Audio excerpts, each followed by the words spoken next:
Sebelum ceritanya dimulai, silahkan tulis di kolom komentar dari daerah mana saja teman-teman yang menonton cerita ini.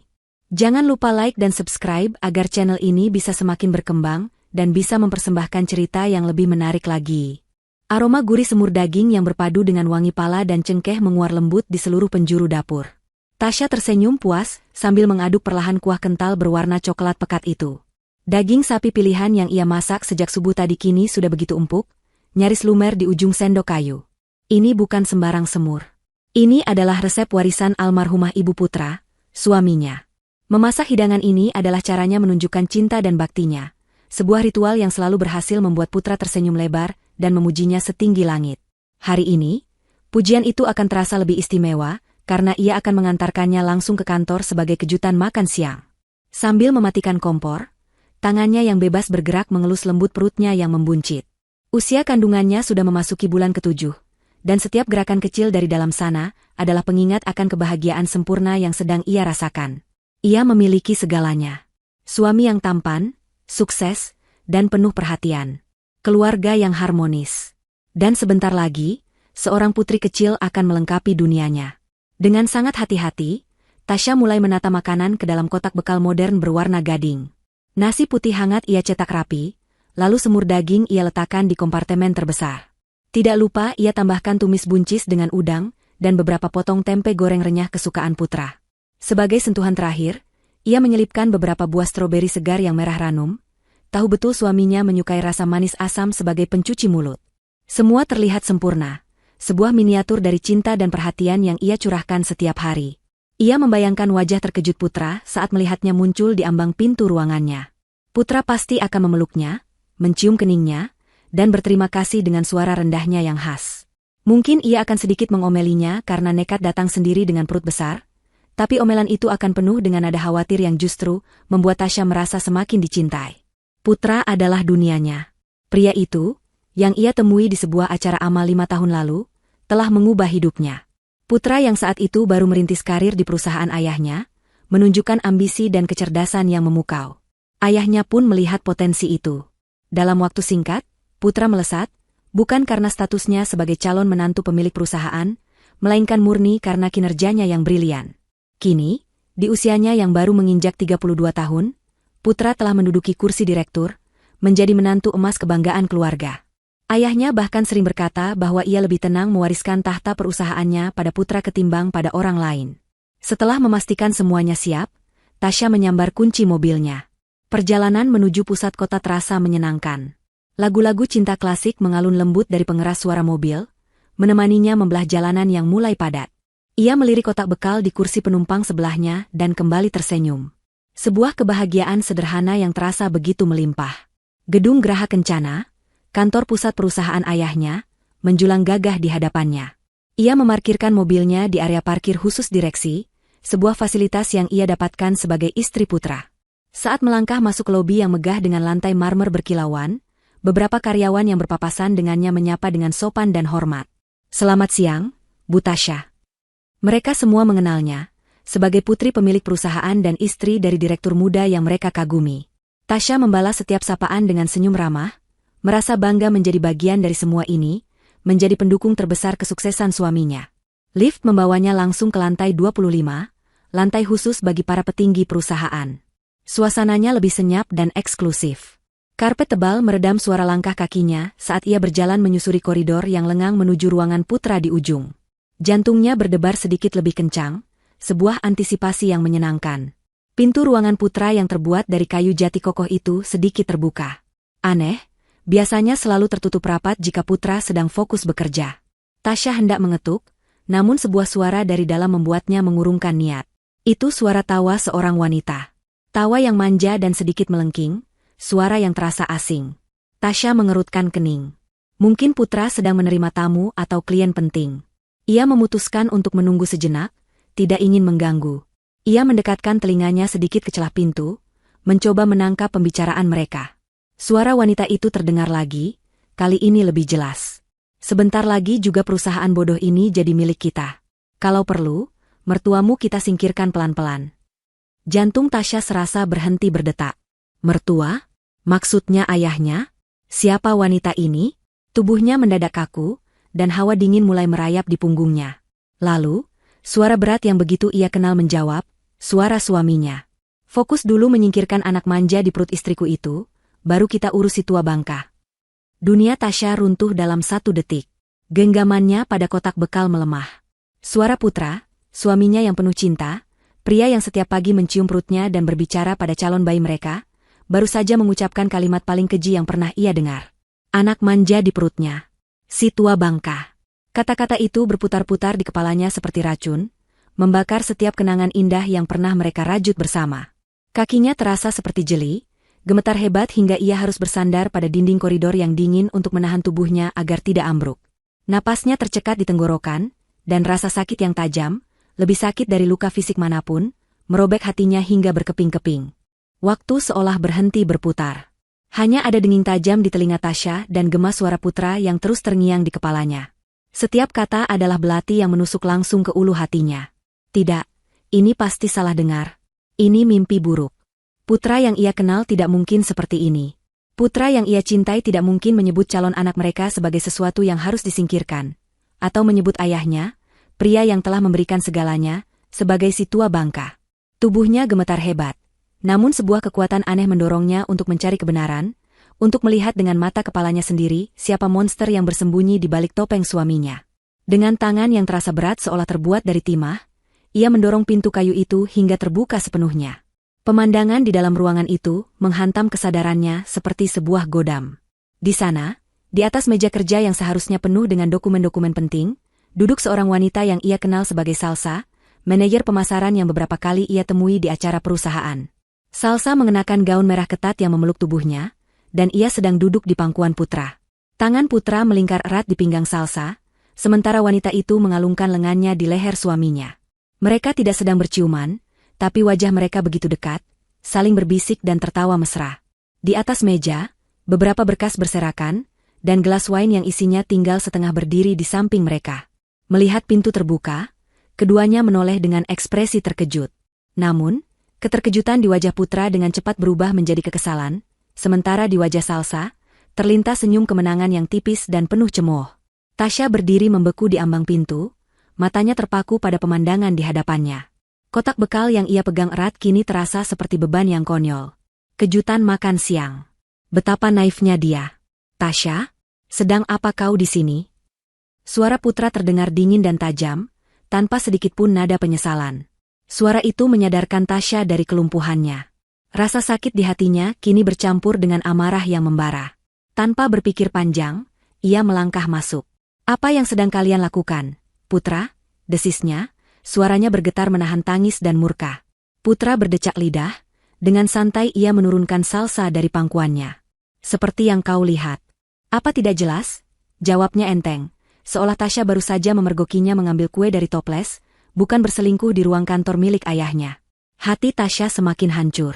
Bukan hanya pengkhianatan, tapi juga sikap meremehkan yang ditunjukkan suaminya.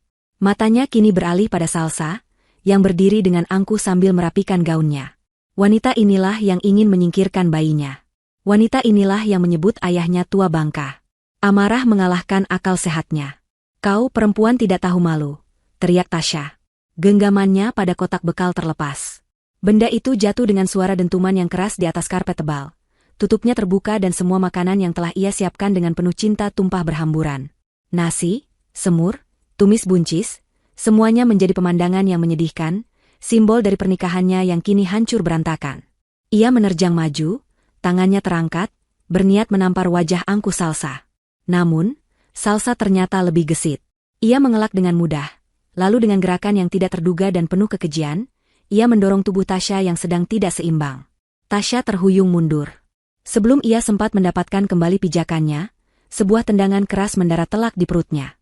Rasa sakit yang menyengat dan tajam menjalari seluruh tubuhnya. Napasnya seakan terenggut paksa dari paru-parunya. Ia terpekik, bukan hanya karena sakit, tapi karena gelombang teror yang luar biasa akan keselamatan bayi di dalam kandungannya. Ia ambruk ke lantai, kedua tangannya secara refleks memegangi perutnya yang terasa kram hebat, mencoba melindungi harta paling berharganya. Bayiku. Rintihnya lirih. Di tengah rasa sakit dan ketakutan yang melumpuhkan itu, sebuah suara terdengar, menembus kabut penderitaannya. Suara tawa. Tawa yang keras, lepas, dan tanpa beban. Itu bukan tawa Salsa. Itu tawa Putra. Suaminya. Tasya mengangkat kepalanya yang terasa berat. Dari posisinya yang terkapar di lantai, ia melihat Putra berdiri bersandar di meja kerjanya. Pria itu tidak menunjukkan sedikit pun rasa khawatir atau panik. Sebaliknya, ia tertawa terbahak-bahak seolah baru saja menyaksikan adegan komedi paling lucu di dunia. Wajahnya dihiasi senyum mengejek, matanya menatap Tasya yang kesakitan dengan tatapan geli. Lihat itu, Salsa.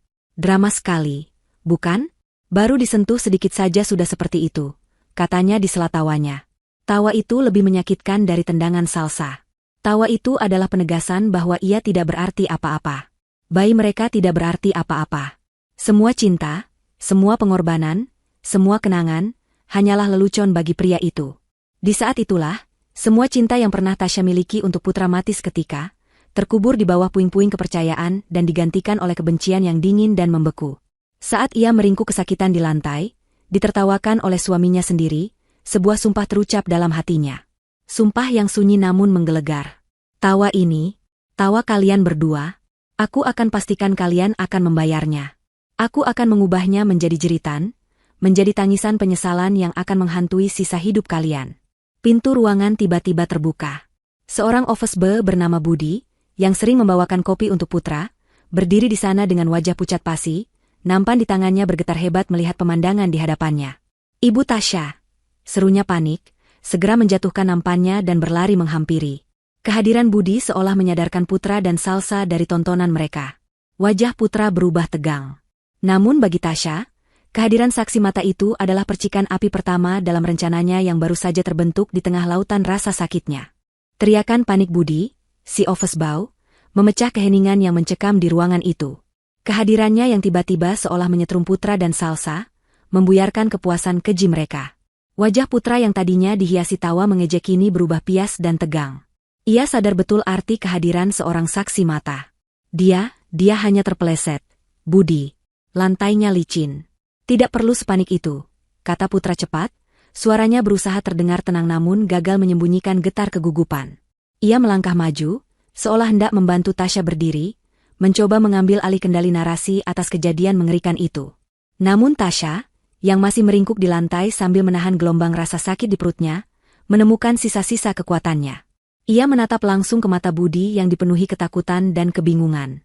Tidak, desisnya, suaranya lemah namun jelas. Dia, Salsa menendang perutku. Tolong panggil ambulans. Cepat. Kalimat itu adalah vonis. Budi tidak perlu mendengar lebih banyak. Ia mengangguk kaku, tanpa memedulikan tatapan membunuh dari Putra, dan segera berlari keluar ruangan sambil berteriak mencari bantuan. Dalam sekejap, koridor di luar ruangan Putra menjadi ramai. Beberapa karyawan yang mendengar keributan itu keluar dari ruangan mereka, berbisik-bisik dengan wajah penasaran dan khawatir. Putra dan Salsa kini terjebak dalam sorotan, topeng mereka sebagai pasangan profesional yang berwibawa retak di hadapan semua orang. Putra mengumpat pelan, amarah dan kepanikan bercampur di wajahnya. Ia tahu ia telah kehilangan kendali. Tak lama kemudian, tim keamanan gedung datang disusul petugas medis. Tasya diangkat dengan hati-hati ke atas tandu. Saat ia dibawa melewati koridor, ia bisa merasakan puluhan pasang mata menatapnya, beberapa dengan rasa iba, beberapa dengan rasa ingin tahu. Ia tidak peduli. Satu-satunya fokusnya saat itu adalah detak kehidupan di dalam rahimnya. Di dalam ambulans yang melaju kencang membelah kemacetan Jakarta, dunia Tasya menyempit menjadi hanya suara sirene yang meraung-raung dan rasa takut yang dingin mencengkeram hatinya. Ia terus-menerus memanjatkan doa, tangannya tidak pernah lepas dari perutnya, seolah bisa menyalurkan kekuatan pada janinnya yang mungil. Setiap guncangan di jalanan terasa seperti ancaman, setiap detik penantian terasa seperti selamanya. Di rumah sakit, ia langsung dilarikan ke ruang gawat darurat. Lampu-lampu terang di langit-langit berkelebat di atas matanya, bau desinfektan yang tajam memenuhi udara. Para perawat dan dokter bergerak cepat, berbicara dalam istilah-istilah medis yang tidak ia mengerti. Ia hanya bisa pasrah saat mereka memasang infus dan melakukan serangkaian pemeriksaan. Momen yang paling menegangkan adalah saat dokter kandungan datang dengan alat USG. Tasya menahan napas saat dokter mengoleskan gel dingin ke perutnya dan mulai menggerakkan transducer. Ia takut akan keheningan. Ia takut tidak akan mendengar suara yang paling ia dambakan. Dan kemudian, suara itu terdengar, memenuhi ruangan. Suara detak jantung bayinya, cepat dan kuat. Duk-duk, duk-duk, duk-duk. Air mata yang sejak tadi ia tahan akhirnya luruh, mengalir deras membasahi pelipisnya. Itu bukan air mata kesedihan, melainkan air mata kelegaan yang luar biasa. Bayinya selamat. Detak jantungnya kuat dan stabil. Bu Tasya, kata dokter dengan senyum menenangkan. Tidak ada tanda-tanda pendarahan atau kontraksi dini. Anda dan bayi Anda sangat kuat. Namun, senyum dokter itu kemudian memudar, digantikan oleh ekspresi serius. Tapi saya harus jujur, benturan keras seperti itu sangat berbahaya. Untuk saat ini semuanya baik-baik saja, tapi Anda harus istirahat total. Hindari stres fisik dan emosional sebisa mungkin. Jika tidak, risikonya sangat tinggi. Peringatan dokter itu justru memberikan Tasya sebuah kejernihan yang aneh. Ia tidak bisa melawan mereka dengan amarah yang meledak-ledak. Ia tidak bisa membiarkan emosinya menguasai dirinya demi keselamatan bayinya. Balas dendamnya harus dilakukan dengan cara yang berbeda. Dingin, tenang, dan terencana. Setelah dipindahkan ke ruang perawatan pribadi, ia meminjam ponsel seorang perawat. Panggilan pertamanya bukan untuk orang tuanya, melainkan untuk Dian, sahabatnya sejak kuliah yang kini menjadi pengacara yang ditakuti lawan-lawannya. Dian, sapanya saat panggilan tersambung, suaranya masih sedikit bergetar. Ia menceritakan semuanya, setiap detail kejadian tanpa ada yang terlewat. Dari kalimat keji yang ia dengar, pemandangan di ruang kerja Putra, tendangan salsa, hingga tawa suaminya yang mengerikan. Di seberang telepon, Dian terdiam cukup lama, dan Tasya tahu itu bukan pertanda keraguan, melainkan pertanda amarah yang sedang dikendalikan. Aku kesana sekarang, kata Dian akhirnya, suaranya datar dan dingin seperti baja. Jangan bicara pada siapapun, Syah. Terutama pada Putra atau ayahmu. Jangan katakan apapun sampai aku tiba di sana. Tak lama kemudian, pintu ruangannya terbuka. Ayah dan ibunya masuk dengan wajah panik. Di belakang mereka, menyusul Putra, memasang ekspresi suami yang cemas setengah mati. Sayang, apa yang terjadi? Ayah dengar kamu masuk rumah sakit, kata ayahnya, suaranya penuh kekhawatiran tulus. Putra dengan cepat menyela, memulai sandiwaranya. Tasya tiba-tiba pusing dan terjatuh di kantor. Yah, aku panik sekali. Mungkin karena kehamilannya, katanya, nadanya dibuat sedemikian rupa agar terdengar penuh penyesalan dan ketakutan. Ibunya langsung menghampiri ranjang, menggenggam tangannya dengan erat. Benar begitu, nak? Tanya ibunya lembut, matanya mencari kebenaran. Tasya menarik napas dalam-dalam. Inilah saatnya. Dengan menatap langsung ke mata ayahnya, ia mulai bercerita. Ia menceritakannya dengan tenang, sama seperti yang ia ceritakan pada Dian. Ia menceritakan tentang perselingkuhan Putra dan Salsa, tentang tendangan yang ia terima, dan tentang tawa Putra. Saat ia selesai, keheningan menyelimuti ruangan. Ibunya menatap Putra dengan tatapan ngeri dan tidak percaya, sementara Putra menggelengkan kepalanya dengan kuat, matanya berkaca-kaca, menampilkan akting terbaik dalam hidupnya. Tidak, Yah, itu tidak benar. Demi Tuhan, aku tidak mungkin melakukan itu, serunya, suaranya terdengar putus asa. Aku sangat mencintai Tasya dan anak kami. Mungkin Tasya hanya salah paham, dia sedang stres dan kelelahan. Dan kemudian, datanglah pukulan yang paling menyakitkan bagi Tasya. Ayahnya, pria yang selalu menjadi pahlawannya, menatapnya dengan tatapan iba, seolah ia adalah anak kecil yang sedang mengarang cerita. Tasya, nak, katanya dengan suara berat. Ayah tahu kamu sedang dalam tekanan. Tapi menuduh suamimu seperti itu adalah hal yang sangat serius. Putra adalah menantu ayah, kinerjanya di perusahaan luar biasa. Dia sangat loyal. Mana mungkin dia melakukan hal sekeji itu? Setiap kata ayahnya terasa seperti tamparan. Loyal. Kinerja luar biasa. Kata-kata itu kini terdengar seperti hinaan. Ayahnya lebih percaya pada citra sempurna yang dibangun oleh menantunya, daripada pada penderitaan putrinya sendiri. Dinding kepercayaan yang dibangun Putra di hati ayahnya ternyata lebih kokoh dari yang ia bayangkan.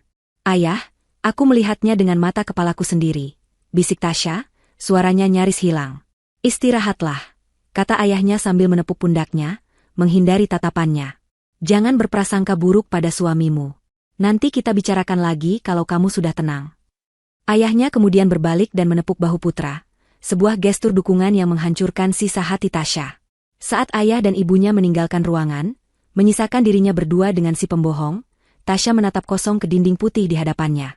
Rasa sakit karena tidak dipercaya oleh ayahnya sendiri, terasa jauh lebih menyiksa daripada rasa sakit di perutnya.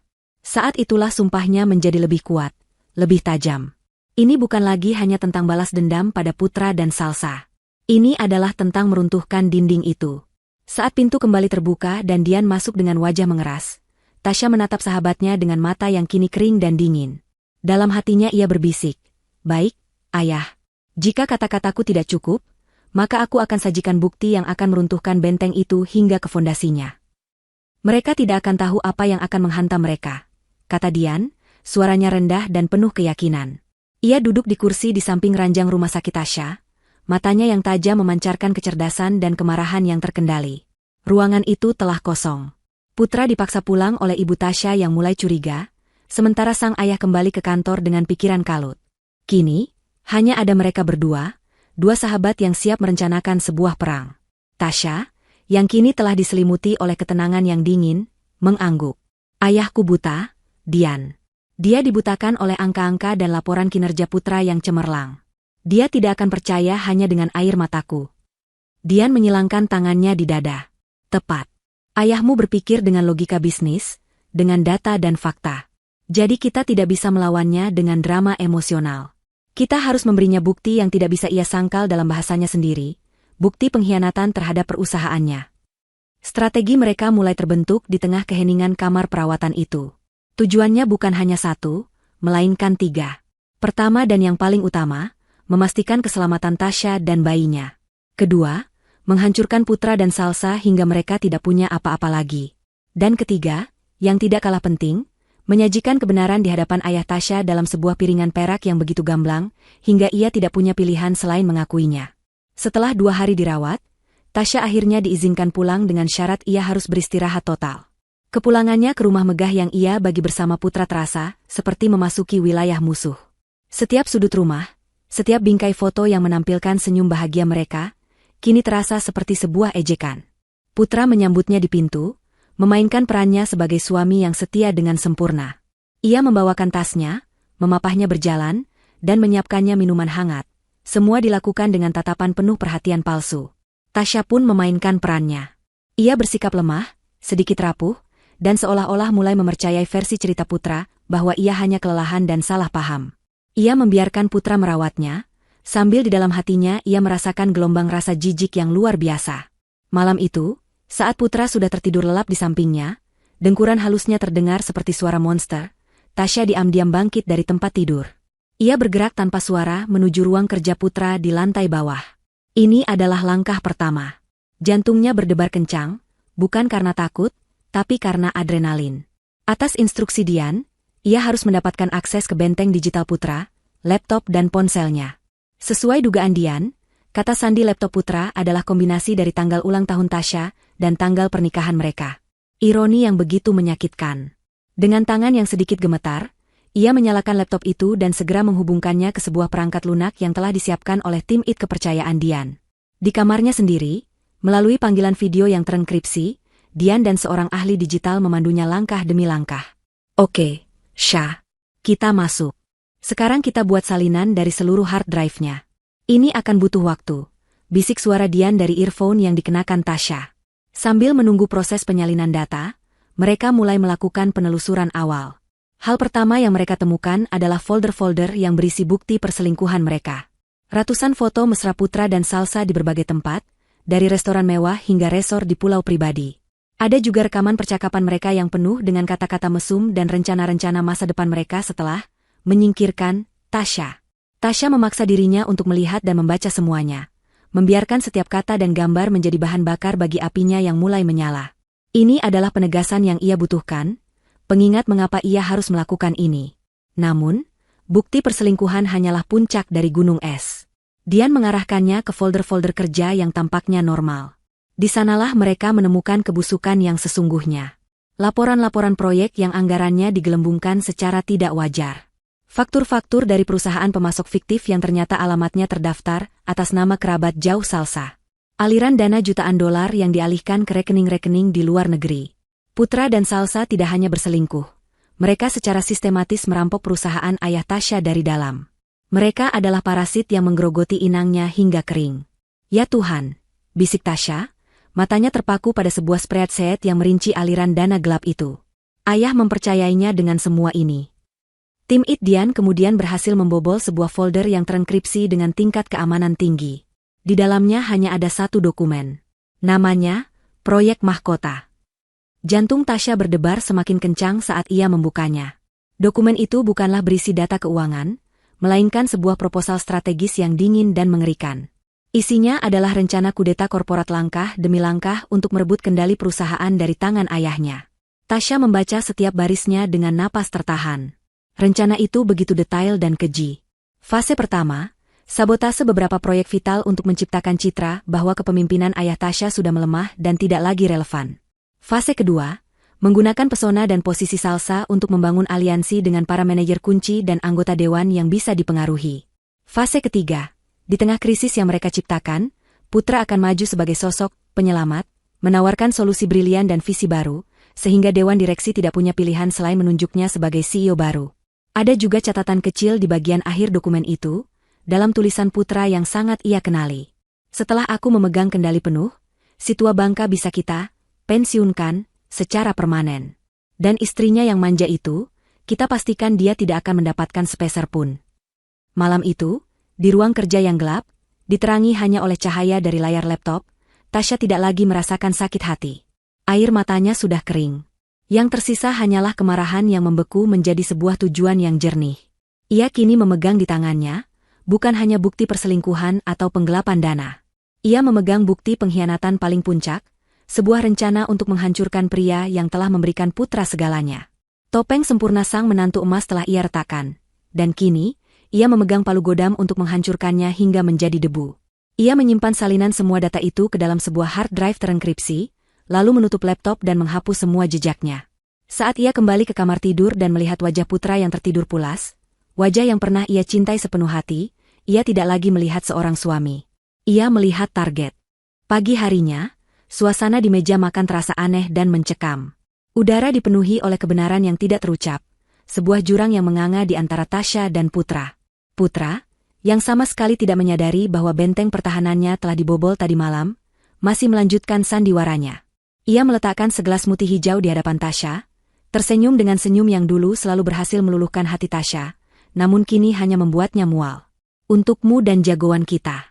Penuh nutrisi, katanya, tangannya terulur seolah hendak mengelus perut Tasya. Tasya sedikit menggeser tubuhnya, sebuah gerakan kecil yang nyaris tak terlihat, namun syarat akan penolakan. Terima kasih, aku tidak lapar, jawabnya singkat, suaranya datar. Putra mengernyitkan dahi, merasakan ada yang berbeda, namun ia menganggapnya sebagai suasana hati ibu hamil yang berubah-ubah. Sepanjang sarapan, ia terus berbicara tentang pekerjaan, tentang rapat dewan yang akan datang, tentang betapa ia merindukan Tasya di sisinya dalam acara perusahaan berikutnya. Tasya hanya menanggapi dengan gumaman seperlunya, pikirannya berada di tempat lain. Ia sedang menyusun bidak-bidak caturnya, menunggu saat yang tepat untuk melakukan skak pertama. Setelah Putra berangkat ke kantor dengan ciuman di kening yang terasa dingin di kulit Tasya, ia segera menghubungi Dian. Aku sudah mendapatkan semuanya, lapor Tasya, suaranya mantap. Semua kebusukannya ada di sini. Dian di seberang telepon terdengar puas, namun ia segera memberikan arahan strategis. Bagus. Tapi jangan serang dia dengan semua ini sekaligus. Syah, ayahmu masih berada di bawah pengaruhnya. Jika kita sodorkan data keuangan yang rumit, Putra akan dengan mudah berkelit, menyebutnya sebagai salah tafsir atau bahkan menyalahkanmu yang sedang emosional. Kita tidak boleh menyerang bentengnya dari depan. Kita harus mencari celah, retakan kecil di dindingnya, lalu kita siram dengan air hingga membeku dan menghancurkan batunya dari dalam. Tasya mengerti. Logika ayahnya adalah benteng itu sendiri. Dan retakan yang paling rapuh di benteng itu adalah emosi. Ibuku, bisik Tasya. Celahnya adalah ibuku. Rencana pun disusun. Tasya tidak akan menunjukkan bukti kudeta korporat itu. Tidak sekarang. Ia akan menggunakan senjata yang jauh lebih personal, lebih primitif, dan lebih menyakitkan. Sesuatu yang tidak bisa dibantah dengan angka atau laporan kinerja. Tasya menelepon ibunya, suaranya dibuat sedikit serak dan rapuh. Bu, apa ibu sibuk hari ini? Tasya ingin sekali makan siang dengan ibu. Hanya berdua. Aku hanya butuh ibu. Kalimat terakhir itu adalah kunci. Ibunya, yang sejak kejadian di rumah sakit sudah menaruh curiga besar pada menantunya, langsung menyetujuinya. 1 jam kemudian, ibunya sudah tiba. Mereka duduk di ruang makan yang terasa terlalu besar dan sepi. Tasya hanya menyajikan hidangan sederhana. Mereka berbicara tentang hal-hal ringan pada awalnya, tentang persiapan kelahiran, tentang nama-nama bayi, tentang kenangan masa kecil Tasya. Suasananya hangat, namun ada ketegangan yang menggantung di udara. Setelah mereka selesai makan, Tasya menatap ibunya dengan tatapan yang dalam dan serius. "Bu," ia memulai, suaranya bergetar. "Aku tahu ayah tidak percaya padaku. Aku tahu apa yang aku katakan di rumah sakit terdengar seperti tuduhan yang gila." Ibunya menggenggam tangannya. "Ibu percaya padamu, Nak. Sejak awal." Air mata menggenang di pelupuk mata Tasya, namun ia menahannya. Ini bukan waktunya untuk menangis. "Kalau begitu, ada sesuatu yang harus ibu dengar. Ini bukan ceritaku, bukan interpretasiku. Ini adalah fakta." Suara mereka. Tasya mengeluarkan ponselnya. Tim Dian, dari data yang disalin semalam, telah menemukan sebuah file audio dari dashcam mobil Putra. Rekaman itu berasal dari siang hari setelah Tasya dibawa oleh ambulans. Putra ternyata mengantar Salsa kembali ke apartemennya. Dan di dalam mobil itulah, mereka membicarakan insiden itu. Tasya menekan tombol putar. Keheningan di ruang makan itu pecah oleh suara tawa centil Salsa yang terdengar dari pengeras suara ponsel. "Gila, aku tidak menyangka kau akan setenang itu tadi, Put. Aku kira kau akan panik," kata suara Salsa. Lalu suara Putra menyahut, suara yang begitu ia kenal, namun kini terdengar begitu asing dan mengerikan. "Panik? Untuk apa? Kau lihat kan tadi ekspresi lucunya saat dia jatuh? Benar-benar seperti adegan di sinetron murahan." Jantung ibu Tasya seolah berhenti berdetak. Tangannya yang menggenggam tangan Tasya menegang. Salsa tertawa lagi. Dia memegangi perutnya seolah-olah aku baru saja membunuhnya. Drama sekali. Dan kemudian, datanglah bagian yang paling mematikan. Putra menirukan suara rintihan kesakitan Tasya dengan nada mengejek. "Aduh, bayiku sakit." Yang langsung disusul oleh tawa terbahak-bahak dari keduanya. Tawa yang sama yang didengar Tasya di ruangan itu. Tawa yang membakar jiwanya. Rekaman itu berakhir. Ibu Tasya menatap ponsel di atas meja dengan wajah pucat pasi. Warna telah terkuras dari wajahnya, bibirnya bergetar. Matanya yang biasanya penuh kehangatan kini berkilat dengan amarah yang belum pernah Tasya lihat sebelumnya. Ini suara Putra," bisiknya, suaranya nyaris tak terdengar. Tasya hanya mengangguk pelan. Amarah di wajah ibunya kini berubah menjadi amarah seorang induk singa yang anaknya dilukai. Ia berdiri dengan gerakan tiba-tiba, tangannya terkepal erat. "Cukup," desisnya. "Ayahmu harus mendengar ini. Sekarang juga." Tanpa menunggu persetujuan Tasya, ibunya langsung menelepon suaminya. Suaranya tidak lagi memohon, melainkan memerintah. "Aku tidak peduli kau sedang rapat dengan siapa. Pulang sekarang juga. Ada sesuatu yang harus kau lihat dan dengar. Ini menyangkut putrimu." 1 jam kemudian, ayah Tasya tiba di rumah dengan wajah lelah dan sedikit kesal karena interupsi mendadak. "Ada apa lagi ini, Ma? Aku sedang di tengah." Kalimatnya terputus saat melihat ekspresi wajah istrinya. Di ruang keluarga yang sunyi, tanpa ada sepatah kata pun, ibu Tasya memutar kembali rekaman audio itu. Ayah Tasya mendengarkan.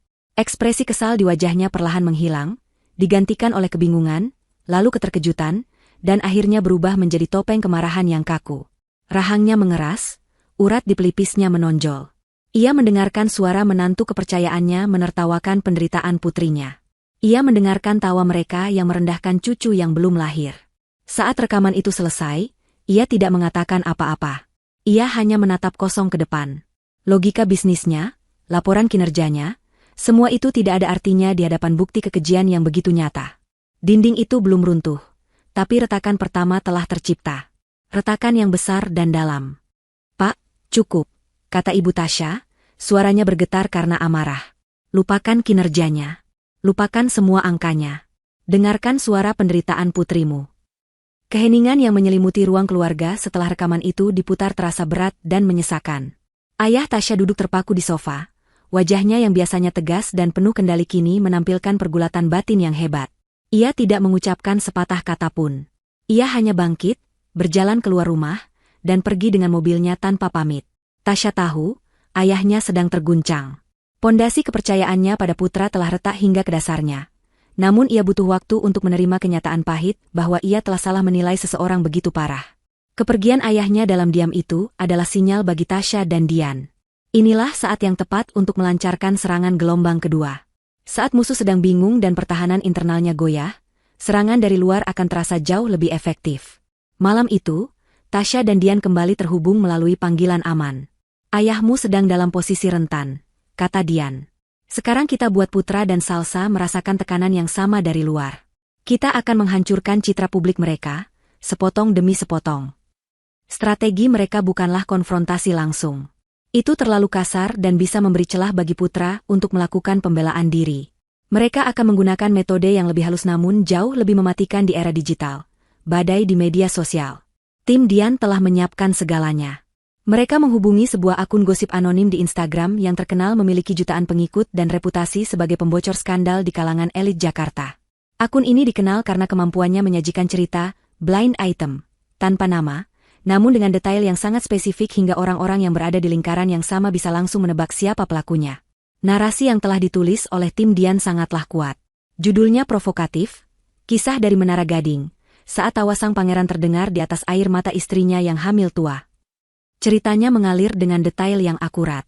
Tentang seorang direktur muda di sebuah perusahaan raksasa milik mertuanya, yang citranya di depan publik adalah sosok suami idaman dan pemimpin masa depan. Di balik layar, ia menjalin hubungan terlarang dengan seorang manajer wanita yang ambisius di kantor yang sama. Puncaknya diceritakan dengan dramatis. Bagaimana sang istri yang tengah hamil besar memergoki mereka, lalu mendapat perlakuan kasar dari si selingkuhan hingga terjatuh, dan yang paling keji, sang direktur justru tertawa terbahak-bahak melihatnya. Tepat pukul 9 malam, saat orang-orang sedang bersantai sambil menjelajahi media sosial, postingan itu pun naik. Tasya memantau dari laptopnya, jantungnya berdebar kencang. Awalnya hanya ada beberapa puluh likes. Lalu ratusan. Ribuan. Dalam waktu setengah jam, postingan itu sudah dibagikan ribuan kali dan kolom komentarnya meledak. Orang-orang mulai berspekulasi. Para karyawan di Geraha Kencana adalah yang pertama kali menghubungkan titik-titiknya. Cerita tentang Bu Tasya yang terjatuh di kantor dan harus dilarikan dengan ambulans sudah menjadi gosip panas. Kini, dengan adanya cerita viral ini, kepingan-kepingan puzzle itu mulai menyatu. Keesokan harinya di kantor, atmosfernya berubah total.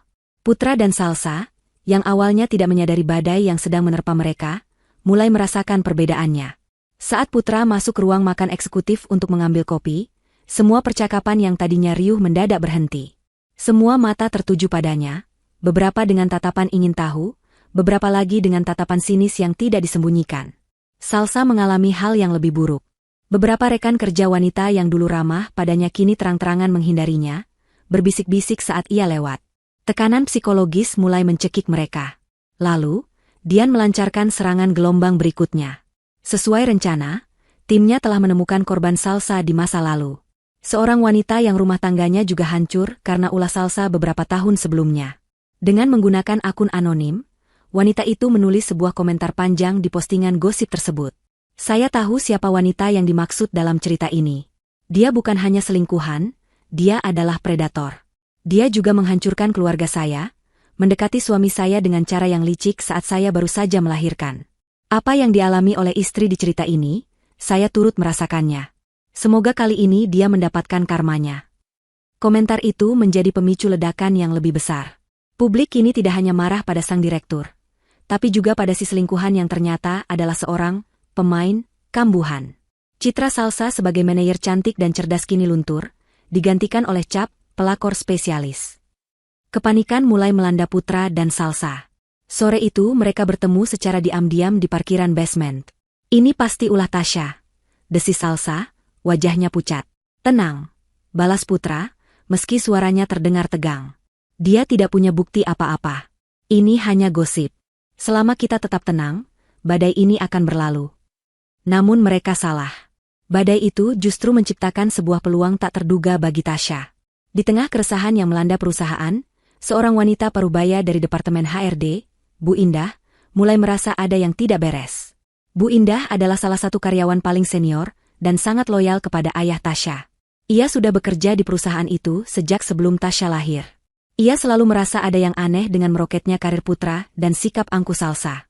Gosip viral itu, ditambah dengan laporan insiden jatuhnya Tasya, mengusik nuraninya. Dengan instingnya yang tajam, ia mulai mengamati gerak-gerik Putra dan Salsa. Ia melihat mereka sering bertemu secara sembunyi-sembunyi dengan wajah panik. Puncaknya adalah saat ia secara tidak sengaja mendengar Putra memberikan instruksi kepada seorang staf IT junior untuk membersihkan data server dari sebulan terakhir dengan alasan efisiensi. Lonceng alarm berbunyi di kepala Bu Indah. Membersihkan data tanpa prosedur yang benar adalah sebuah pelanggaran berat. Merasa ini adalah sebuah upaya menutupi jejak, Bu Indah mengambil risiko besar. Malam itu, ia mencari nomor pribadi Tasya. Dengan suara berbisik di telepon, ia berkata, "Bu Tasya, ini saya Indah dari HRD. Saya tidak tahu apa yang sebenarnya terjadi, tapi saya merasa ada yang tidak beres. Bapak Putra baru saja memerintahkan penghapusan data server dari bulan lalu. Saya curiga dia mencoba menghilangkan sesuatu. Saya berhasil membuat salinan data mentahnya sebelum dihapus. Tapi saya tidak tahu isinya apa. Mungkin ini bisa membantu Ibu." Tasya menutup telepon dengan jantung berdebar. Ini dia. Sekutu dari dalam. Badai publik yang ia ciptakan tidak hanya menghancurkan reputasi musuhnya, tapi juga berhasil menggoyahkan sarang mereka hingga salah satu dari mereka keluar dan menunjukkan jalan masuk menuju kehancuran total. Berita dari Bu Indah adalah percikan yang menyulut api menjadi kobaran yang tak terkendali. Hard drive eksternal kecil yang diserahkan secara diam-diam di lobi sebuah hotel terasa lebih berat daripada emas batangan di tangan Tasya. Benda itu adalah amunisi pamungkas, kunci yang akan membuka gerbang penghakiman. Malam itu juga, Dian dan timnya bekerja tanpa henti. Hasilnya lebih mengerikan dari yang mereka duga. Hard drive itu tidak hanya berisi salinan data-data penggelapan dana dan rencana kudeta, proyek mahkota, yang sebelumnya telah mereka temukan. Lebih dari itu, ia berisi bukti kejahatan yang baru, jejak digital perintah Putra kepada Departemen IT untuk menghapus semua data tersebut. Ada email resmi, ada juga rekaman percakapan singkat via aplikasi kantor. Ini bukan lagi hanya bukti kejahatan finansial, ini adalah bukti upaya penghancuran barang bukti, sebuah tindakan yang menunjukkan rasa bersalah yang mutlak. Putra tidak hanya membangun sebuah rumah kebohongan, ia kini tertangkap basah sedang mencoba membakar rumah itu hingga rata dengan tanah. Pagi harinya, di apartemen Dian yang aman, sebuah dewan perang kecil terbentuk.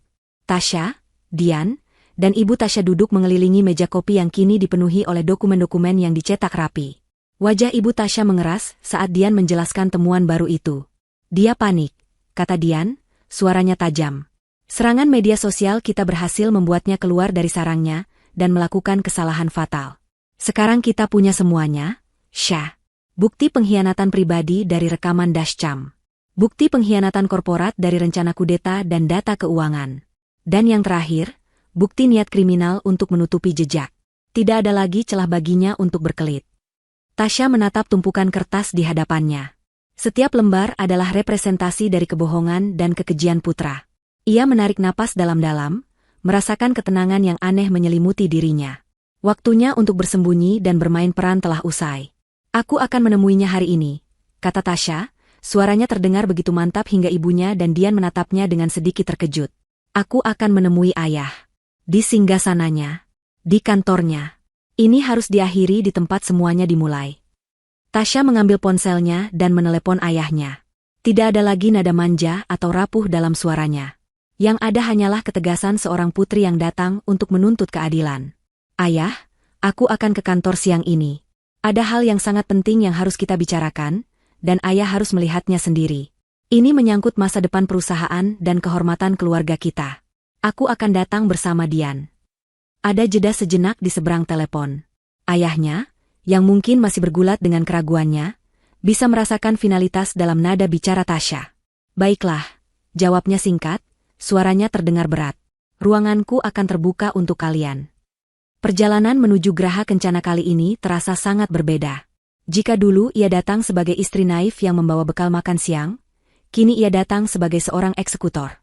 Ia mengenakan gaun berwarna biru tua yang elegan namun tegas, perutnya yang membuncit tidak lagi tampak sebagai kelemahan, melainkan sebagai simbol dari apa yang ia perjuangkan. Dian berjalan di sisinya, membawa sebuah tas kerja tebal yang berisi semua bukti kejahatan. Saat mereka melangkah masuk lobi, aura mereka membuat beberapa karyawan yang berpapasan menunduk dan memberi jalan. Bisik-bisik langsung terdengar di belakang mereka. Kedatangan putri pemilik perusahaan bersama seorang pengacara terkenal di tengah badai gosip yang sedang melanda, adalah sebuah tontonan yang terlalu menarik untuk dilewatkan. Lantai 25 terasa dingin dan senyap. Sekretaris ayah Tasya, seorang wanita senior yang telah mengabdi puluhan tahun, menyambut mereka dengan tatapan penuh simpati. "Bapak sudah menunggu di dalam, Bu Tasya," katanya lembut. Saat pintu ruang kerja ayahnya yang megah itu terbuka, Tasya melihat ayahnya berdiri membelakangi mereka, menatap cakrawala Jakarta dari balik jendela kaca raksasa. Ibunya sudah duduk di salah satu sofa, kehadirannya memberikan kekuatan diam bagi Tasya. "Ayah," sapa Tasya. Ayahnya berbalik perlahan.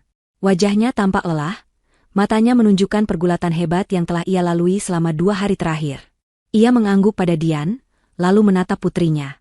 "Tunjukkan pada ayah," katanya, suaranya nyaris seperti bisikan. Itulah undangan yang mereka tunggu. Selama 1 jam berikutnya, ruang kerja itu berubah menjadi ruang sidang. Dian, dengan ketenangan dan ketajaman seorang jaksa penuntut, mulai mempresentasikan kasusnya. Ia tidak memulai dengan angka. Ia memulai dengan hati. Ia meletakkan sebuah pemutar audio kecil di atas meja, dan memutar kembali rekaman dari dashcam mobil Putra. Suara tawa Putra yang menertawakan penderitaan Tasya sekali lagi memenuhi ruangan. "Kita mulai dari sini, Pak," kata Dian. "Karena ini bukan hanya soal uang atau jabatan. Ini adalah soal karakter. Ini adalah suara asli dari pria yang Bapak anggap sebagai menantu emas." Ayah Tasya hanya menatap kosong ke pemutar audio itu, rahangnya mengeras. Setelah itu, Dian beralih ke pengkhianatan korporat. Satu persatu, dokumen dikeluarkan dari tasnya. Diagram alir dana yang mengalir ke perusahaan cangkang milik kerabat Salsa.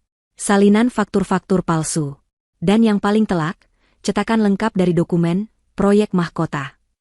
Dian meletakkan dokumen itu tepat di hadapan ayah Tasya. "Silakan Bapak baca sendiri rencana menantu Bapak untuk masa depan Bapak dan perusahaan ini," kata Dian. Dengan tangan yang sedikit bergetar, ayah Tasya mengambil kertas-kertas itu. Ia membacanya dalam keheningan. Tasya bisa melihat perubahan di wajah ayahnya saat ia membaca kalimat-kalimat keji itu. Saat ia sampai pada bagian, mensiunkan si tua bangka, bahu ayahnya sedikit merosot, seolah sebuah beban yang tak terlihat menghantamnya. Rasa sakit dan kekecewaan yang mendalam terpancar dari matanya, sebelum kemudian perlahan-lahan berubah menjadi kobaran amarah yang dingin dan membeku. Dan jika itu semua belum cukup, lanjut Dian, memberikan pukulan terakhir. Saat merasa posisinya terancam karena gosip di luar, inilah yang dia lakukan. Dian menyajikan bukti dari Bu Indah. Log digital dari server yang menunjukkan permintaan penghapusan data oleh Putra, lengkap dengan waktu dan tanggalnya. Ini bukan lagi tindakan seorang pebisnis yang melakukan kesalahan, Pak. Ini adalah tindakan seorang kriminal yang berusaha menghilangkan jejak. Semua kartu telah diletakkan di atas meja. Tidak ada lagi ruang untuk keraguan, tidak ada lagi tempat untuk berkelit. Tasya menatap ayahnya, menunggu reaksinya. Ayahnya bersandar di kursinya, memejamkan mata sejenak seolah sedang mengumpulkan seluruh kekuatannya. Saat ia membuka matanya lagi, semua pergulatan batin itu telah lenyap. Yang tersisa hanyalah tatapan tajam seorang CEO yang kerajaannya telah diserang, seorang ayah yang putrinya telah dilukai. Ia tidak berteriak, tidak menggebrak meja.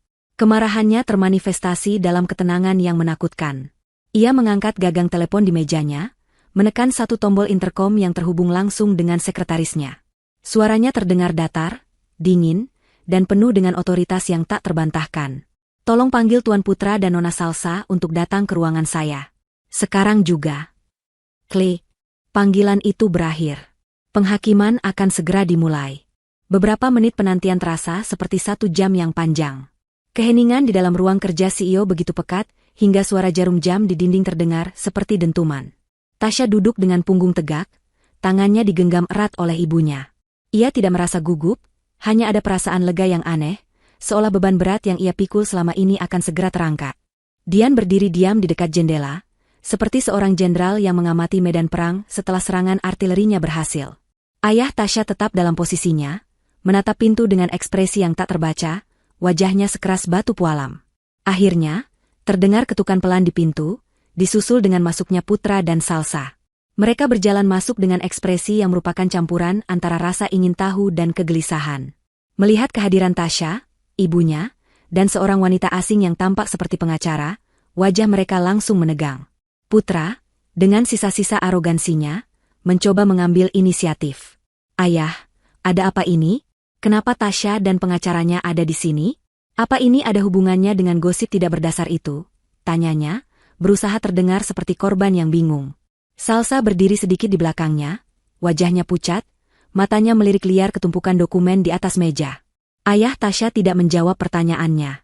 Ia bahkan tidak menatapnya. Perlahan, ia bangkit dari kursinya dan berjalan menghampiri meja.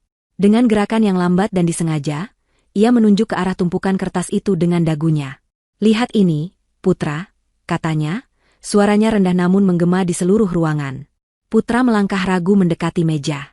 Matanya membelalak saat melihat apa yang ada di sana. Cetakan email-emailnya dengan para kompetitor. Diagram aliran dana ke perusahaan cangkang. Dan yang paling membuatnya lemas, halaman judul dari dokumen, proyek mahkota. Wajahnya yang tadinya tegang kini berubah menjadi pucat pasi. Semua warna seolah tersedot dari wajahnya. Ini tidak seperti kelihatannya. Yah, ia mulai gagap, otaknya yang biasanya tajam kini bekerja panik mencari alibi. Ini semua fitnah. Tasya, dia pasti telah memanipulasi semua ini karena dia cemburu dan ingin menghancurkanku. Salsa, melihat Putra mulai goyah, ikut menimpali dengan suara gemetar. "Benar, Pak, Tasya tidak pernah menyukai saya. Dia mengarang semua ini." Tawa kecil yang kering dan tanpa humor keluar dari bibir ayah Tasya. Tawa itu membuat bulu kuduk merinding. Ia kemudian menatap Putra, tatapan yang begitu tajam seolah mampu menguliti jiwa menantunya itu.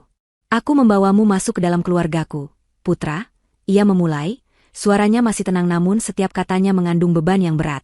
"Aku melihatmu bukan sebagai menantu, tapi sebagai anakku sendiri. Aku memberimu kepercayaanku. Aku memberimu tanggung jawab. Aku memberimu kunci dari kerajaan yang kubangun dengan keringat dan darah sepanjang hidupku."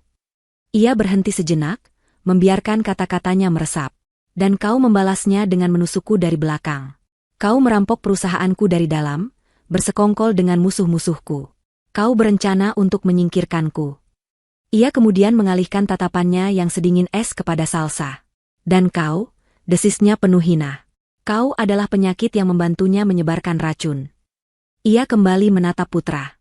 "Tapi semua itu," lanjutnya, "semua pengkhianatan bisnis itu, tidak ada apa-apanya dibandingkan dengan apa yang kau lakukan pada putriku satu-satunya." Ia mengambil pemutar audio dan menekan tombol putar. Ruangan itu sekali lagi diisi oleh suara tawa mereka yang menertawakan penderitaan Tasya. Putra dan Salsa tersentak seolah disengat listrik. Wajah mereka kini dipenuhi horor murni. Ayah Tasya mematikan audio itu. "Kalian tidak hanya menghancurkan kepercayaanku," katanya. "Kalian telah menghancurkan rasa hormatku. Mulai detik ini, kalian bukan siapa-siapa lagi." Ia kembali ke kursinya, lalu menekan tombol intercom dengan gerakan final. "Security, tolong ke ruangan saya sekarang. Antar Tuan Putra dan Nona Salsa keluar dari gedung ini. Pastikan mereka tidak menyentuh atau membawa apapun kecuali barang pribadi mereka yang ada di atas meja. Semua akses kartu kredit perusahaan, dan fasilitas lainnya dicabut efektif sejak detik ini juga." Dua orang petugas keamanan berbadan tegap masuk ke ruangan. Putra dan Salsa berdiri membeku, tidak percaya dengan apa yang baru saja terjadi. "Ayah, tolong jangan lakukan ini, mohon Putra," harga dirinya hancur lebur. "Keluar!" bentak ayah Tasya untuk pertama kalinya, suaranya menggelegar seperti guntur. Petugas keamanan itu segera bergerak. Masing-masing memegangi lengan Putra dan Salsa, dan mulai menggiring mereka keluar. Perjalanan mereka dari ruang CEO di lantai 25 menuju lobi adalah sebuah parade kehinaan. Berita pemecatan mereka telah menyebar secepat kilat melalui grup-grup percakapan kantor. Saat mereka digiring melewati area kerja yang luas, semua aktivitas berhenti. Ratusan pasang mata menatap mereka. Tidak ada lagi tatapan kagum atau iri, yang ada hanya tatapan cemooh, jijik, dan puas. Beberapa orang bahkan tidak bisa menyembunyikan senyum kemenangan mereka. Ponsel-ponsel diangkat secara sembunyi-sembunyi, merekam momen kejatuhan sang direktur emas dan manajer kesayangannya. Wajah Putra merah pada menahan malu dan amarah, sementara Salsa menundukkan kepalanya dalam-dalam, rambutnya menutupi wajahnya yang basah oleh air mata. Ini adalah neraka sosial, sebuah eksekusi publik tanpa pertumpahan darah. Di dalam ruang kerja CEO, setelah keheningan kembali, ayah Tasya berjalan menghampiri putrinya. Ia berlutut di hadapan Tasya, sebuah gestur yang belum pernah ia lakukan seumur hidupnya. Ia mengambil tangan putrinya dan menatapnya dengan mata yang berkaca-kaca. "Maafkan ayah, nak," bisiknya, suaranya pecah. "Maafkan ayah karena butuh waktu begitu lama untuk melihat kebenaran." Sementara itu, Putra dan Salsa akhirnya tiba di lobi yang ramai. Mereka didorong keluar dari pintu putar seperti sampah. Putra, dalam kepanikan dan kemarahan terakhirnya, merogoh ponselnya dan mencoba menelepon mantan mertuanya, mungkin untuk memohon atau mengancam. Panggilan itu langsung ditolak. Beberapa detik kemudian, sebuah notifikasi pesan masuk muncul di layarnya. Pesan itu dari ayah Tasya. Isinya singkat, dingin, dan brutal. Langkahku selanjutnya adalah di kantor polisi. Putra menatap layar ponselnya dengan tatapan kosong. Salsa, yang ikut membacanya dari balik bahunya, terisak keras. Mereka baru saja menyadari kenyataan yang sebenarnya. Ini bukan hanya tentang kehilangan pekerjaan, kemewahan, dan reputasi. Ini adalah awal dari akhir kebebasan mereka. Surga yang mereka coba rebut dengan kelicikan, kini telah runtuh dan mengubur mereka hidup-hidup. Kejatuhan dari surga terasa cepat dan brutal. Saat Putra dan Salsa diusir dari lobi Geraha Kencana, mereka seolah terlempar ke dimensi lain. Dunia yang tadinya memuja mereka kini menatap dengan cemooh. Kemewahan yang menjadi kulit kedua mereka dilucuti dalam sekejap. Putra mencoba memesan taksi eksekutif melalui aplikasi di ponselnya, namun kartu kredit perusahaan yang terhubung di sana ditolak. Ia mencoba lagi dengan kartu debit pribadinya, dan notifikasi yang sama muncul, dana tidak mencukupi. Wajahnya pucat pasi saat ia menyadari apa yang telah terjadi. Dian dan timnya telah bergerak secepat kilat. Dengan laporan resmi dari perusahaan sebagai dasar, mereka berhasil mendapatkan perintah pengadilan darurat untuk membekukan semua aset Putra, termasuk rekening-rekening pribadi dan investasi yang ia kira aman. Uang hasil kejahatannya, yang menjadi bahan bakar bagi arogansinya, kini hanyalah deretan angka beku yang tidak bisa ia sentuh. Mereka terdampar di trotoar yang panas dan berdebu, dua sosok yang tadinya berkuasa kini tak ubahnya seperti gelandangan. Dengan sisa uang tunai yang dimiliki Salsa, mereka akhirnya naik taksi online biasa, duduk dalam keheningan yang tegang menuju satu-satunya tempat yang tersisa, apartemen kecil milik Salsa. Apartemen itu, yang dulu menjadi saksi bisu gairah terlarang mereka, kini terasa seperti penjara. Dindingnya seolah merapat, menekan mereka dengan beban kegagalan dan ketakutan. Hari-hari berikutnya adalah neraka. Berita tentang pemecatan mereka dan skandal besar di perusahaan ayah Tasya menjadi headline di berbagai portal berita bisnis dan gosip. Wajah mereka terpampang di mana-mana, dicap sebagai penipu dan pengkhianat. Mereka tidak berani keluar. Setiap suara di koridor membuat mereka tersentak. Takut kalau itu adalah polisi yang datang menjemput mereka. Tanpa pekerjaan dan tanpa uang, fondasi hubungan mereka yang rapuh mulai runtuh. Cinta dan nafsu yang pernah mereka agung-agungkan ternyata hanyalah ilusi yang ditenun dari benang-benang kekuasaan dan kemewahan. Kini setelah semua itu hilang, yang tersisa hanyalah wujud asli mereka yang buruk rupa. Pertengkaran menjadi menu sarapan, makan siang, dan makan malam mereka. Dimulai dari bisikan-bisikan penuh tuduhan, lalu meningkat menjadi teriakan-teriakan yang sengit. Ini semua karena kau tidak bisa mengendalikan emosimu, teriak Putra pada suatu sore, wajahnya kuyu karena kurang tidur.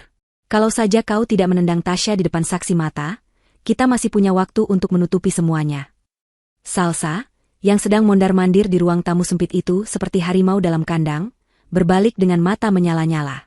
Salahku? Kau pikir aku ini apa? Pion dalam permainan caturmu? Kau yang serakah, Putra. Kau yang tidak pernah puas. Kau yang membuat rencana gila untuk merebut perusahaan mertuamu. Aku hanya ikut karena kau berjanji akan memberikan segalanya untukku. Aku akan memberikan segalanya jika kau tidak sebodoh itu. Balas Putra, suaranya semakin tinggi. Kau pikir tawa kita di mobil itu tidak meninggalkan jejak? Kau pikir semua jejak digital bisa dihapus begitu saja? Kau meremehkan Tasya, dan sekarang kita membayar harganya. Aku meremehkan Tasya? Salsa tertawa sinis, tawa yang terdengar histeris. Kau yang meremehkannya. Kau pikir istrimu yang kau sebut, anak manja, itu akan diam saja diperlakukan seperti sampah? Kau yang salah menilainya. Kau yang terlalu sombong untuk melihat bahwa di balik wajah lembutnya, ada otak yang jauh lebih cerdas darimu. Kau bilang kau bisa mengendalikan semuanya, tapi lihat dirimu sekarang. Kau tidak lebih dari seorang pecundang yang bahkan tidak bisa membayar sewa apartemen ini. Hinaan itu telak mengenai sasaran.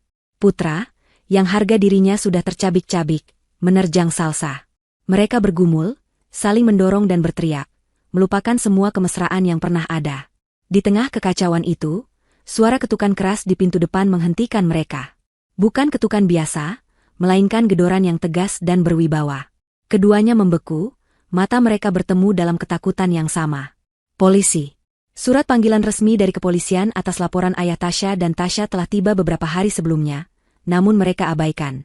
Kini, Para penegak hukum itu datang menjemput mereka secara paksa.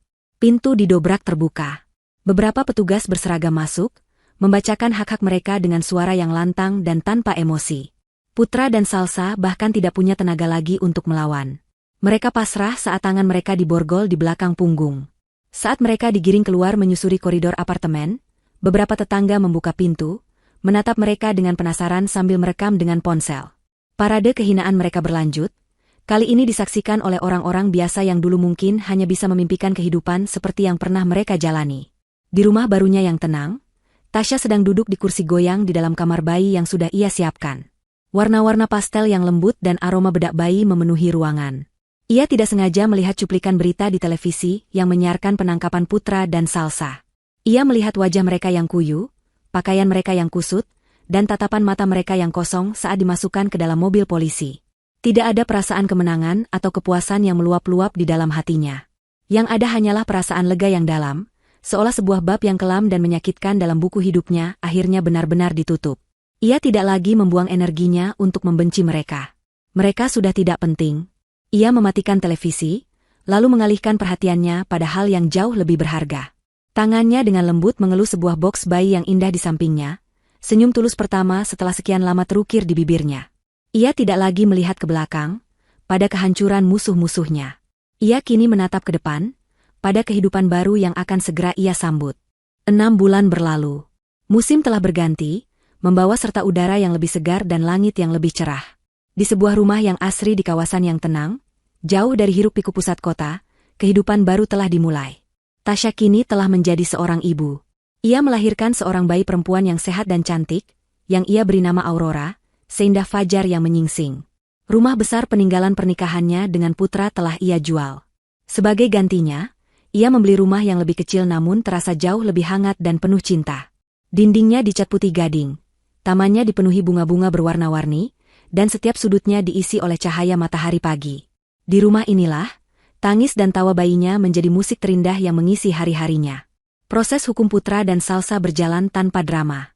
Dengan tumpukan bukti yang tak terbantahkan, pengacara terbaik yang disewa ayahnya, serta kesaksian dari Budi dan Bu Indah, jaksa tidak mengalami kesulitan sedikitpun.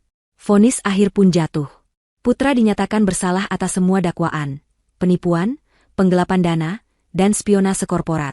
Ia dijatuhi hukuman 15 tahun penjara, sebuah hukuman yang memastikan masa-masa produktifnya akan dihabiskan di balik jeruji besi. Salsa juga menerima hukuman yang berat. Selain keterlibatannya dalam kasus penipuan, pengadilan menjatuhkan hukuman tambahan yang tidak bisa diganggu-gugat atas kasus penganiayaan terhadap wanita hamil. Total hukumannya mencapai 10 tahun penjara. Mereka mengajukan banding, namun ditolak. Keadilan telah ditegakkan sepenuhnya. Proses perceraian Tasya juga berjalan lancar. Pengadilan dengan mudah mengabulkan gugatannya, dan karena terbuktinya perselingkuhan serta tindak kejahatan Putra, seluruh harta Gonogini jatuh ke tangannya. Ia kini bukan hanya seorang ibu, tapi juga seorang wanita yang mandiri secara finansial, memegang kendali penuh atas hidupnya sendiri. Namun, kemenangan terbesarnya bukanlah harta atau hukuman yang diterima musuh-musuhnya. Kemenangan terbesarnya adalah pemulihan keluarganya. Ayahnya, yang dulu begitu kokoh seperti benteng, kini telah melunak menjadi seorang kakek yang tergila-gila pada cucu pertamanya.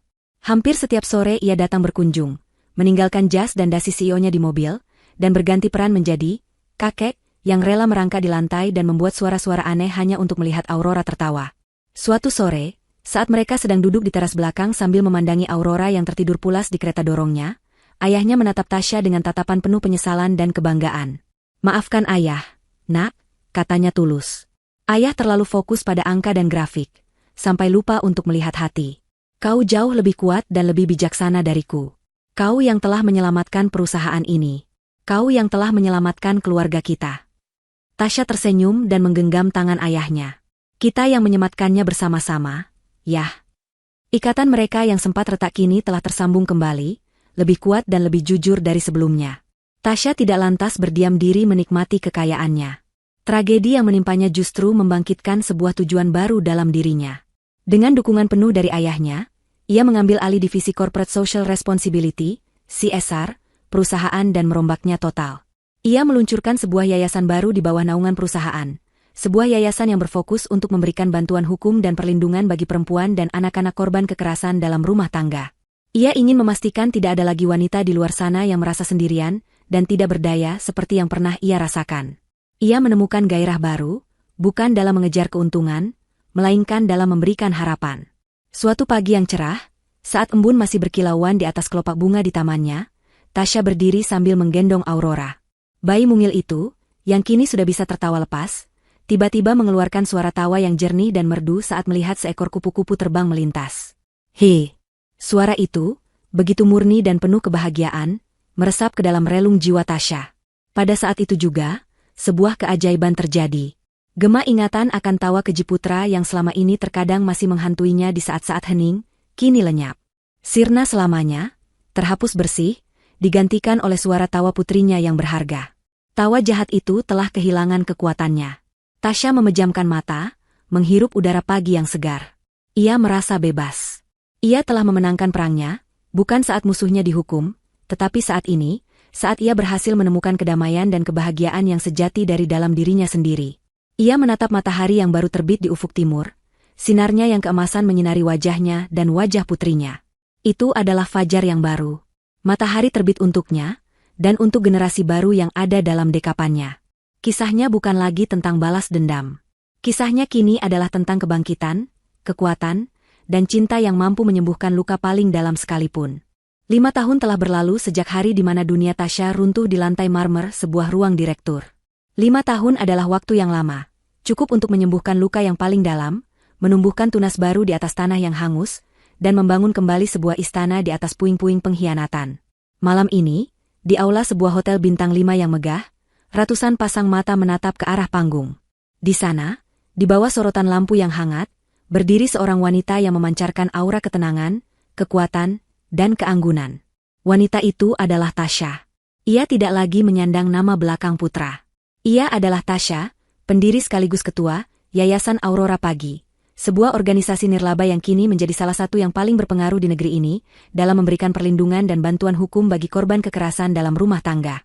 Malam ini adalah perayaan ulang tahun kelima yayasannya, sebuah malam penggalangan dana yang dihadiri oleh para tokoh terkemuka, dari pejabat pemerintah hingga para CEO perusahaan besar. Harapan, kata Tasya, suaranya yang jernih dan mantap menggema di seluruh ruangan melalui mikrofon. Harapan seringkali terasa seperti sebuah kemewahan yang tidak terjangkau, bagi mereka yang terperangkap dalam kegelapan. 5 tahun yang lalu, saya belajar bahwa harapan bukanlah sesuatu yang diberikan, melainkan sesuatu yang harus direbut kembali dengan segenap kekuatan kita.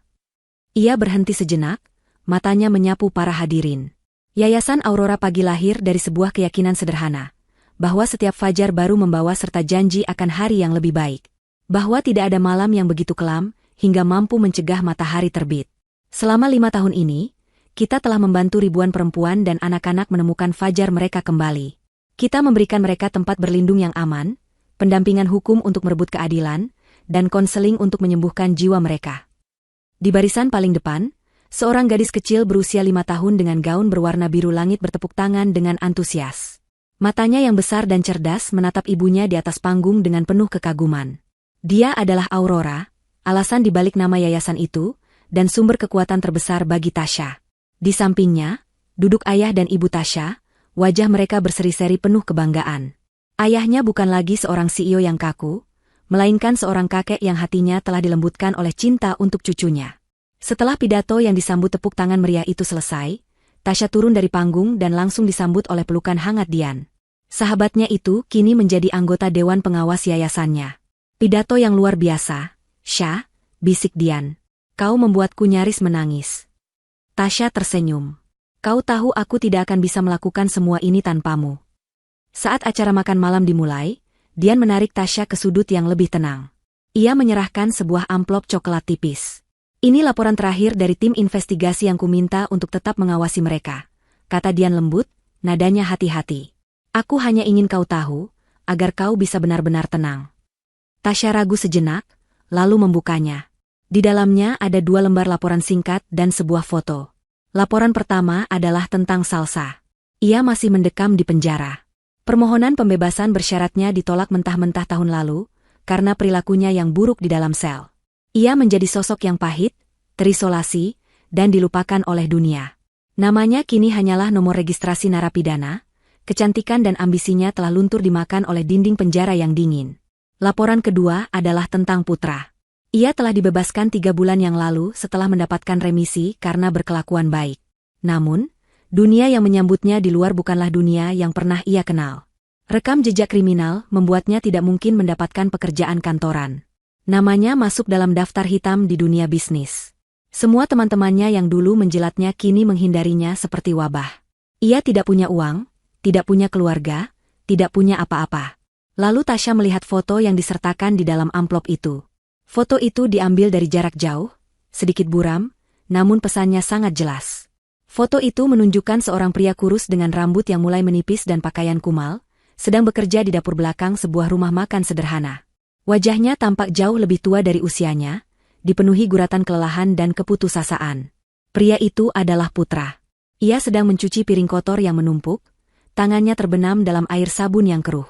Ironi yang paling kejam adalah, dari jendela dapur tempatnya bekerja, ia bisa melihat sebuah papan reklame digital raksasa di seberang jalan.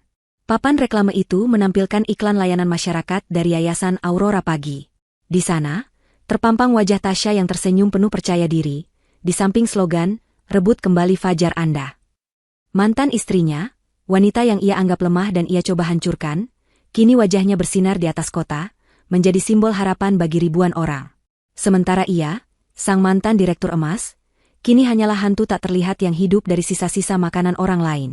Tasya menatap foto itu lama, lalu dengan tenang ia melipatnya kembali dan memasukkannya ke dalam amplop. Tidak ada rasa benci, tidak ada pula rasa iba. Yang ada hanyalah kesadaran bahwa roda karma telah berputar menuju titik akhirnya. Bab itu telah selesai. Keesokan harinya, di taman belakang rumahnya yang asri, Tasya mengadakan sebuah acara syukuran kecil. Bukan pesta mewah, hanya acara kumpul keluarga dan orang-orang terdekat yang telah membantunya melewati badai. Di sana ada Bu Indah, wanita hebat dari HRD yang kini telah dipromosikan oleh ayah Tasya menjadi Wakil Presiden Direktur Bidang Sumber Daya Manusia. Ia menjadi salah satu pilar terkuat di perusahaan, memastikan lingkungan kerja yang aman dan adil bagi semua karyawan, terutama perempuan. Ada juga Budi, mantan office boy yang dulu panik menolongnya. Dengan beasiswa penuh dari perusahaan yang diinisiasi oleh Tasya, Budi telah menyelesaikan kuliah S1-nya dengan predikat cum laude dan kini sedang meniti karir sebagai manajer junior di Departemen Pemasaran. Otaknya yang cemerlang akhirnya mendapatkan kesempatan untuk bersinar. Mereka semua mengobrol dan tertawa, berbagi cerita di bawah hangatnya sinar matahari sore.